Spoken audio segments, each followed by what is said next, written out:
ऐं चवाई थी त मूमल खे सम्झाए वठ त मुंहिंजे कमनि विच न ईंदी करे।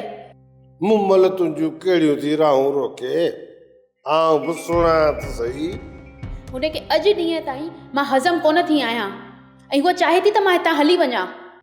ई त थी मूमल जी सोच, त तूं मूमल लाइ कुॼाड़ो थी सोची, मूंखे ई सुणाए। चनेसर, मूमल धोखेबाज़ औरत आहे। तूं एतिरो होशियार थी करे हुनखे सुञाणे न सघियो आहे। शर्मिला, तूं मूमल जे बारे में अहिड़ी किनी सोच कुॼाण लाइ रखी? चनेसर खान, ही अखियूं वञी ॿिए खे ॾेखार जेका तोखां डिॼंदा हुजनि। तूं मूंखे धमकी थी ॾी? हाँ, तनेतर खान खे? मूं तोखे धमकी न, पर मूमल जी तरफ़दारी करण वारे खे हिन ॻाल्हि खां आगाह कयो आहे। शर्मिला खे कंहिंजो डपु कोन्हे। आउं चवां थो तूं पिंड जी हद में रहो, अॻिते मवद ॾाढी ॾुखी थींदी। शर्मिला, चनेसर, मूंखां वधीक ॾुखियो तूं थींदे जो हिकु धोखेबाज़ औरत ते भरोसो कयो अथई। मूमल ते मूंखे पूरो यकीन आहे, हू मूं त सोन जहिड़ी सची आहे। तुंहिंजी दिलि में का खोटी आहे त सुणाए। खुटल माण्हू सां ज़ाहिर आहे त अंदर में खोट रखबी, पर सचे माण्हूअ तां सिर्फ़ फिदा करे छॾिबो आहे।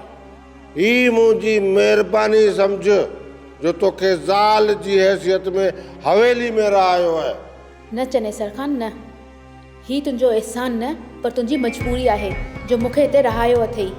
मूंखे का बि मजबूरी कीने, ई तोखे भोलो आहे। भुलियल तूं आहीं चनेसर खान। जॾहिं धक लॻंदो ई न त पोइ ख़बर पवंदी त केरु सच ते आहे ऐं केरु कूड़ ते।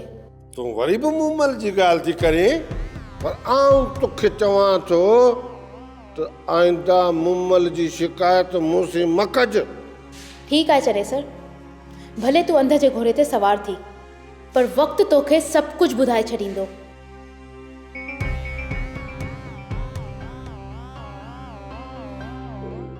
सोप सीरियल सारंग जा तमाम एपिसोड्स ॾिसो HD क्वालिटी में। विजिट करियो असांजो YouTube channel Sindh TV HD drama.